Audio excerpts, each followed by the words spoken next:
ये क्या शिवलिंग जलाधारी दिखाते हैं, जो ज्ञान जल का आधार लेती है। प्रैक्टिकल जीवन में पुरुष ज्ञान जल का आधार नहीं ले पाता, इसलिए पुरुष जितने भी हैं इस मनुष्य सृष्टि में वो ईश्वर के दिए हुए वर्षे में,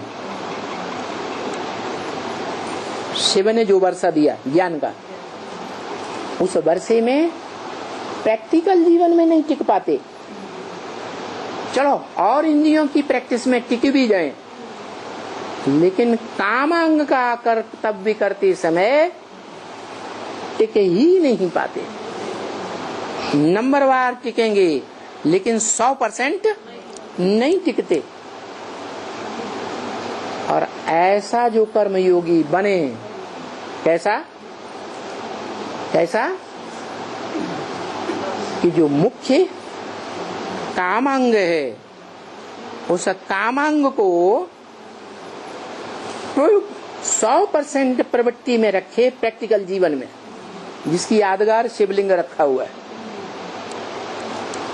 समय का भी कोई बंधन नहीं, क्या कर्म का भी कोई बंधन नहीं। तो ऐसी स्थिति में टिकने वाली आत्मा वो तभी टिक सकती है जब मन को इतना कंट्रोल करे कि एक सेकंड भी सुप्रीम सोल की याद से क्षरित न हो, पतित न बने, नीचे न गिरे मन बुद्धि।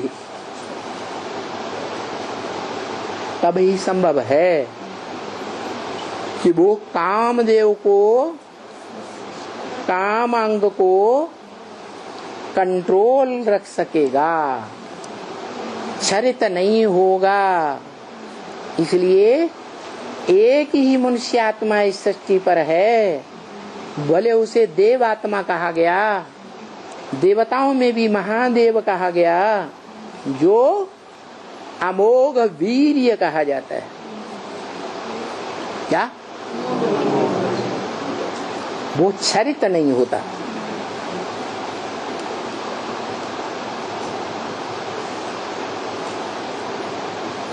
कैसी भी स्थिति आ जाए,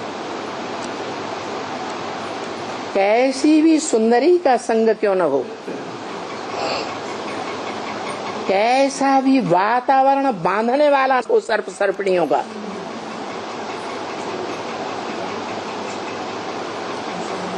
जैसे परम पदधारी विष्णु दिखाते हैं, बाकी चार भुजाओं वाला कोई होता नहीं है। कहाँ बैठा हुआ है, लेटा हुआ है, सोया हुआ है आराम से। सर्प नहीं, सर्प सर्पिणियों की शैया पर लेटा हुआ है। उसके कोई भी तकलीफ, कोई परेशानी बुद्धि में पैदा नहीं होती है। नहीं तो सर्दियों में रजाइयों में घुसे हुए कोई भी योगी क्यों न हो, पता लगेगा एक सर्प या सर्पिणी घुसी हुई तो उठ के भागेंगे। वो तो स्थूल बात क्या है, चैतन्य रूप में ह्यूमन सर्पिणियों की बात कि उन 16,000 के बीच में भी रहते रहते ऐसी योगी की स्टेज बनाए कि मन बुद्धि क्षरित न हो, पतित न बने, नीचे की ओर न जाए, गड्ढे में न जाए।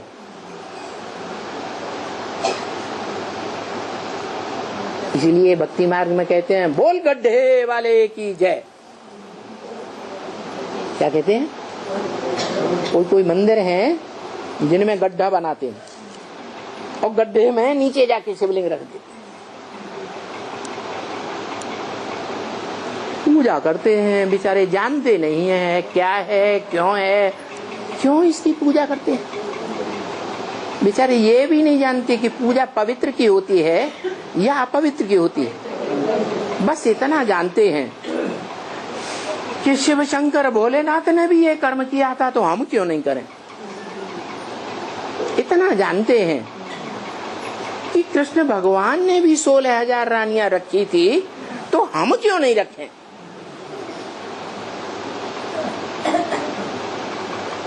ये उल्टा ज्ञान विधर्मियों ने आकर के सिखाया। जिन विधर्मियों ने 84 जन्म लिए ही नहीं, उनकी आत्मा सच रूपी रंगमंच पर विनाशी हुई या अविनाशी हुई है? विनाशी हुई। पूरे 84 जन्म कोई भी विधर्मी आत्माएं ले ही नहीं पाती, चाहे अपने धर्म की पक्की हो, चाहे अपने धर्म की कच्ची कन्वर्ट होने वाली भारतवासी आत्माएं हो, वो भी दूसरा नारायण, तीसरा नारायण, 8वां नारायण तक कोई भी नारायण वाली आत्मा और उसकी प्रजा पूरे 84 जन्म नहीं लेती। तो सदाकाल इस रंगमंच पर, षष्ठी पर स्थायी हुई, सदाकाल के लिए अविनाशी कहें, हैं? विनाशी पार्टधारी या अविनाशी पार्टधारी? विनाशी पार्ट।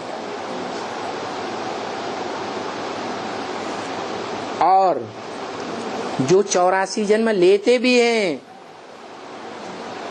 वो सृष्टि के आदि काल में जब कृष्ण का जन्म होता है उसके बाद ही आते हैं 150 वर्ष में। कुछ न कुछ वर्ष उनके भी कम हो जाते हैं 84 जन्म में। पूरे 84 जन्म जो रुद्र के डायरेक्ट बच्चे हैं वो भी नहीं ले पाते। कारण क्या हुआ? अरे कुछ कारण हुआ कि नहीं है? अरे पूरा निराकरण नहीं बन पाता। कब? कौन सी स्थिति में?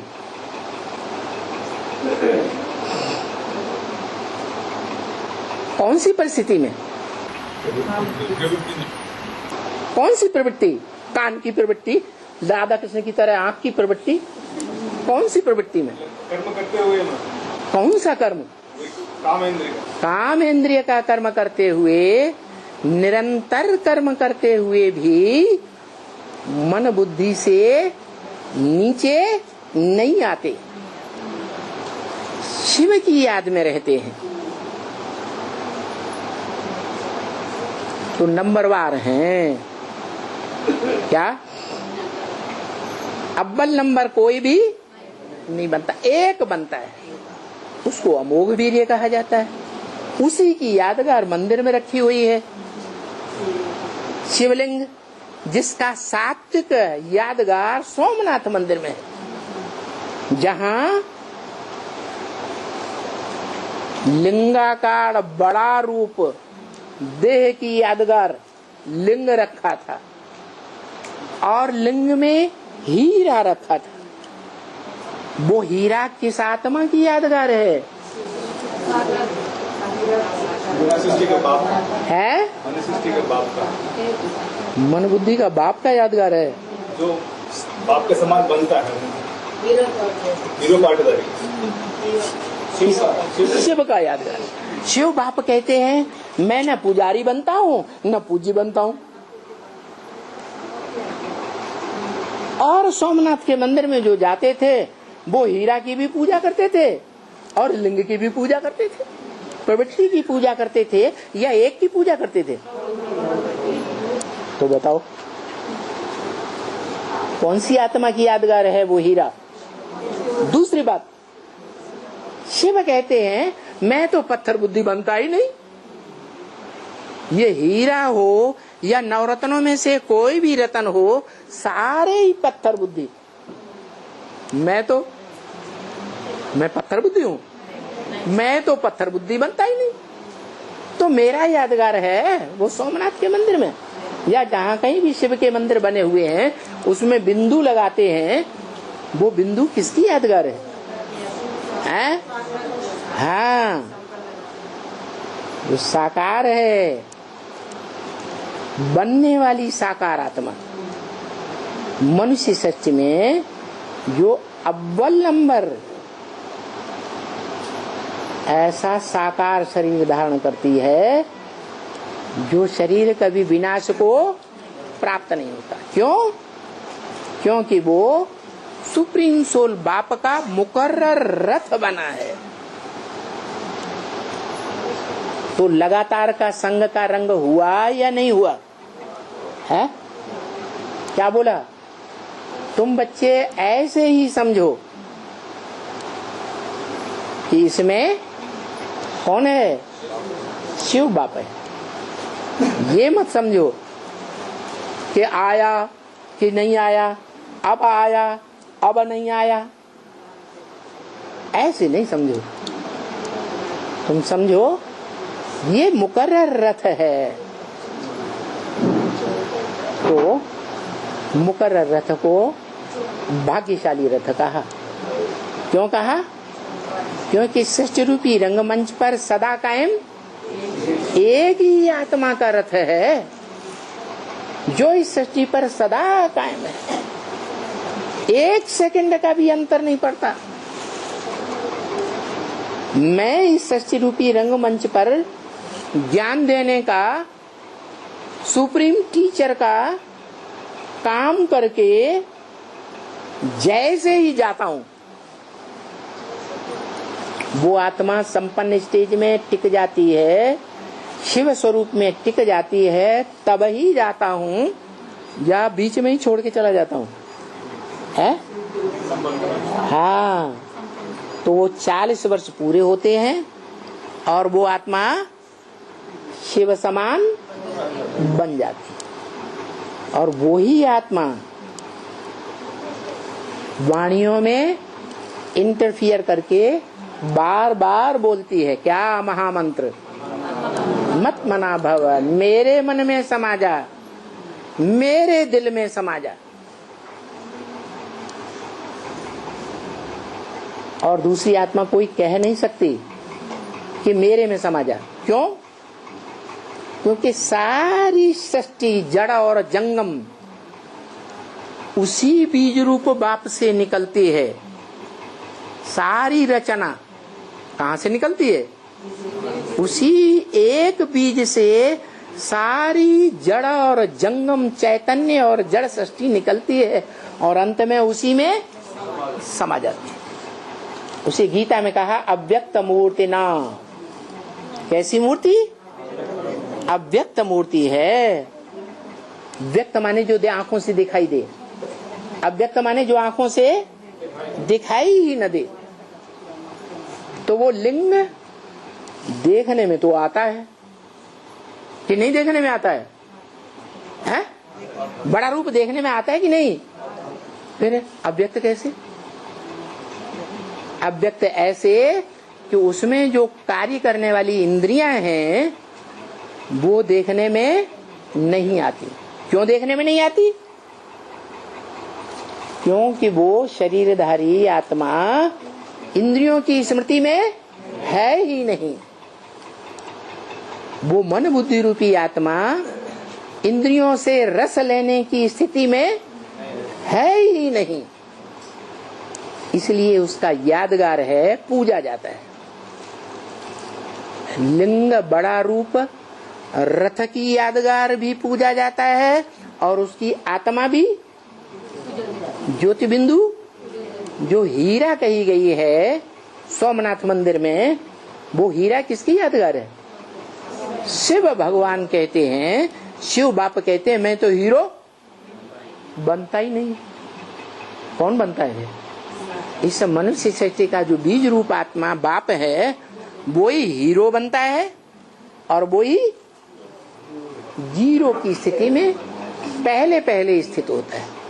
इसलिए उसी स्वरूप की याद में इस सारी दुनिया के सारे प्राणी मात्र क्या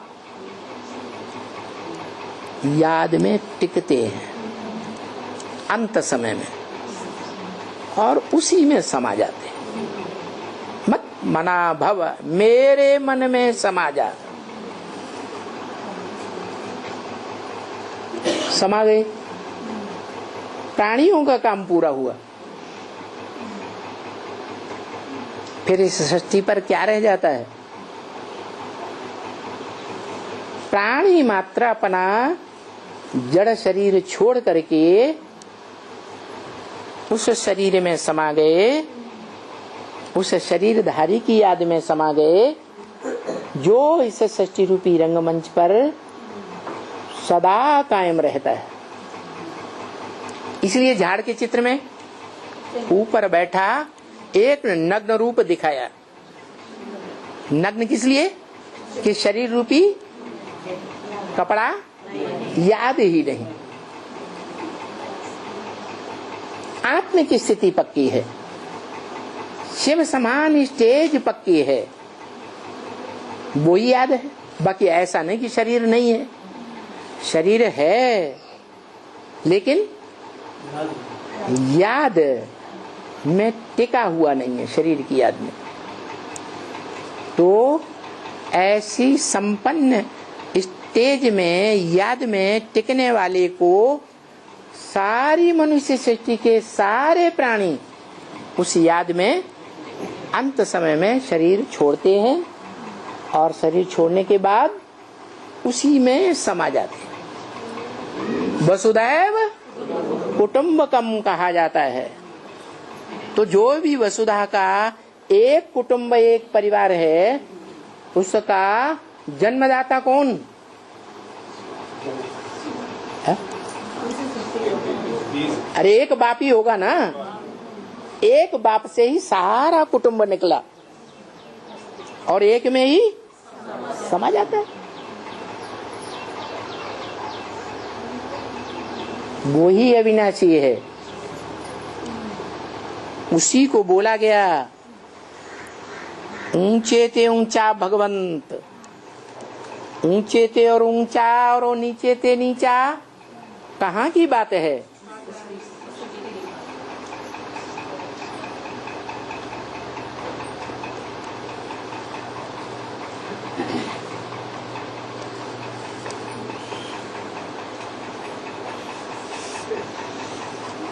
इस षष्ठ रूपी रंगमंच की बात है। इस षष्ठ रूपी रंगमंच पर ऊंचे ते ऊंचा भगवंत भगवान जो ऊंचे ते ऊंचा कर्म करके दिखाए, तब ऊंचे ते ऊंचा भगवंत या प्रैक्टिकल कर्म करके भी न दिखाए और सारी सृष्टि में नंबरवार ऊंचे ते ऊंचा बना कर दिखाए।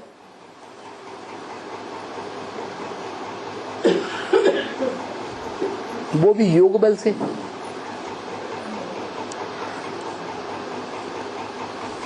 तो पहले वो योग बल की प्रॉपर्टी उसके पास होनी चाहिए या नहीं होनी चाहिए?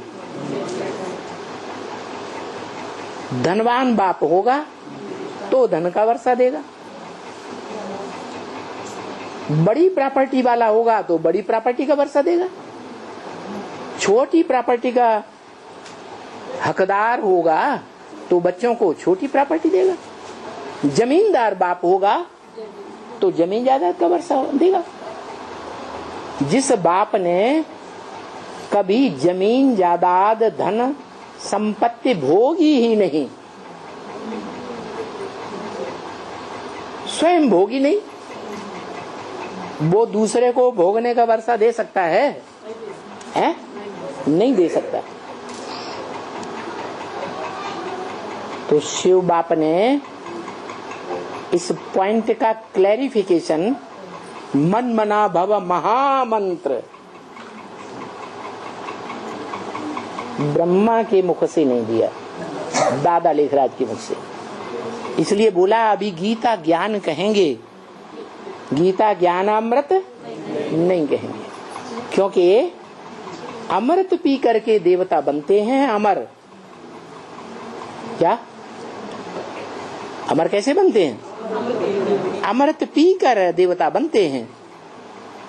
सिर्फ ब्रह्मा के मुख से सुनने और सुनाने से कोई देवता नहीं बन सकता। ब्राह्मण वो सब अधूरे ब्राह्मण हैं, अधूरी कुरियों वाले ब्राह्मण हैं। 9 कुरियों के ब्राह्मण माने जाते हैं। ऐसे न समझा जाए कि वो सब सूर्यवंशी ब्राह्मण है। नहीं, ब्रह्मा की गोद में सारी सृष्टि बच्चा बनती है, सारी सृष्टि ब्रह्मा की औलाद। लेकिन सूर्यवंशी ब्राह्मण मुट्ठी भर हैं, जो सृष्टि के आदि से लेकर के सृष्टि के अंत तक इस सृष्टि रूपी रंगमंच पर नंबरवार कंट्रोलिंग का पार्ट बजाते हैं। सारी सृष्टि के बीज रूप बाप हैं, और वो बीज रूप बाप जिनका संगठन बनता है, भगवान जिनका संगठन बनाता है, माला बनाता है, वो माला प्रैक्टिकल में किसके गले में दिखाते हैं? शंकर के गले में दिखाते हैं। वो माला रूपी संगठन शिव नहीं बनाता।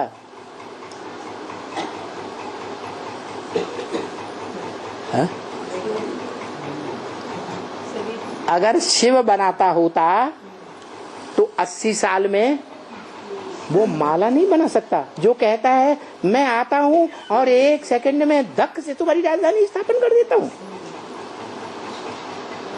वो संगठन नहीं बना सकता है।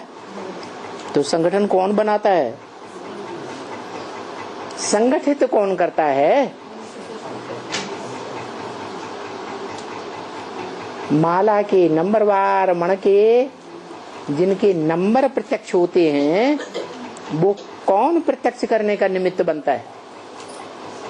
कोई बनता है या ऊपर से नंबर आते हैं? जैसे यज्ञ के आदि में ऊपर से आए, नाम आ गए और सारे टूट गए। तो बताया जो गायन है, ऊंचे ते ऊंचा भगवंत, गोप और गोपियों से पूछो क्या वो गोपी बल्लभ कौन है? वो तो दुनिया समझती है कि कृष्ण है, या तो समझते हैं हे कृष्ण नारायण वासुदेव, नारायण और कृष्ण एक ही है, वो सतयुग के आदि में 16 कला संपूर्ण था, या तो ये समझते हैं द्वापर के अंत में आया। लेकिन बाप कहते हैं उस कृष्ण की हिस्ट्री कोई के पास नहीं है। मैं आकर के बताता हूं, जब संगम युग में मैं आता हूं तो जो मेरा पहला बच्चा है इस मनुष्य सृष्टि में 16 कला संपूर्ण आत्मिक स्थिति वाला बनता है। क्या? कृष्ण का बाप द्वापर युग में जो वसुदेव था, वो 16 कला संपूर्ण बच्चा पैदा करता है? कर सकता है? नहीं कर सकता। पैदा करने वाला स्वयं 16 कला संपूर्ण होना चाहिए या नहीं होना चाहिए? नाम रख दिया वसुदेव। वसु का अर्थ है धन संपत्ति, देव माने देने वाला। क्या? वसुदेव माने धन संपत्ति देने वाला। और ऊंचे से ऊंची धन संपत्ति क्या है? नहीं ज्ञान सदृशम पवित्रम यही विद्यते, गीता में लिखा है। ज्ञान के समान पवित्र ऊंची चीज इस दुनिया में कोई भी चीज नहीं है। क्या? तो ऊंचे त ऊंचा भंडार जिसके पास है वो ही असली वसुदेव है। कौन? शिव या धर्मपिता है? शिव। ये मनुष्य सृष्टि का आदि धर्म पिता, वो भी ऊंचे से ऊंचा भंडार नहीं है सत्य का, ज्ञान का। ज्ञान माने जानकारी, क्योंकि वो भी जन्म मरण के चक्र में आता है, तो पिछले जन्म की बातें भूल जाती। एक ही आत्मा है जो जन्म मरण के चक्र में नहीं आती, इसलिए त्रिकालदर्शी है, इसलिए सत्य को जानती है। तो वो सत्य को जानने वाली आत्मा का जो बच्चा है उसको वो 16 कला संपूर्ण बन। भगवान क्या करता है? भगवान क्या करता है? नर को नारायण बनाता है। तो सतयुग में जो पहला पत्ता कृष्ण है, या द्वापर के अंत में जो कृष्ण हुआ, उसको भगवान ने नारायण बनाया? वसुदेव ने नारायण बनाया? नहीं, वो तो संगम युग की बातें लिखी हैं शास्त्रों में, अर्थ का अनर्थ कर दिया है, लिख दिया है। क्या? यादव कुल में पैदा हुआ था। अरे द्वापर में यादव कुल के अंत, द्वापर के अंत में यादव कुल बना था। यादव कुल तो द्वापर के आदि से ही शुरू हो जाता है। वास्तव में शिव भगवान इस सृष्टि पर आते हैं। जब आते हैं तो वो ही सबसे बड़े धनाढ्य हैं। क्या? शिव तो देव नहीं बनते, तो वसुदेव नाम ज्ञान देते हैं, धन संपत्ति, लड्डू पेड़ा देते हैं, स्थूल चीज देते हैं। निराकार है तो निराकार से निराकारी वर्षा मिलेगा या साकारी वर्षा मिलेगा? तो वो निराकार है या साकार है? निराकारी वर्षा नहीं देगा तो दिया ना। अब बड़े बच्चे को देगा या पहले मध्य वाले और अंत वाले बच्चों को दे देगा? तो बड़ा बच्चा तो बड़ा होता है, कमाई करके और ज्यादा पावरफुल बन जाएगा। तो जिस बड़े बच्चे को वो ज्ञान धन दिया, वो बड़ा बच्चा कमाई करके बहुत पावरफुल बन जाता। और बच्चे तो कितना लंबा टाइम हो जाता है, क्या 80 साल हो जाते हैं, तब जाकर के क्या बनते हैं? सालिम बुद्धि बनते हैं। तो बच्चों के मुकाबले बाप तो कितना बड़ा हो गया, कितनी शक्ति हो गई। 80 साल में वो बच्चे अपने स्वरूप को नंबरवार पहचानते हैं। कि पहले पहचान लेते हैं, बाद में पहचान, तो नंबरवार ही होंगे ना। तो बताया कि उस ऊंचे से ऊंचे भगवंत को जानने वाले कितने होंगे? हैं? जो जानते हैं, पहचानते हैं, उसके बनते हैं, समर्पित होते हैं, उसका परिवार बनते हैं, जो परिवार राज परिवार कहा जाता है। 16,108 का राज परिवार।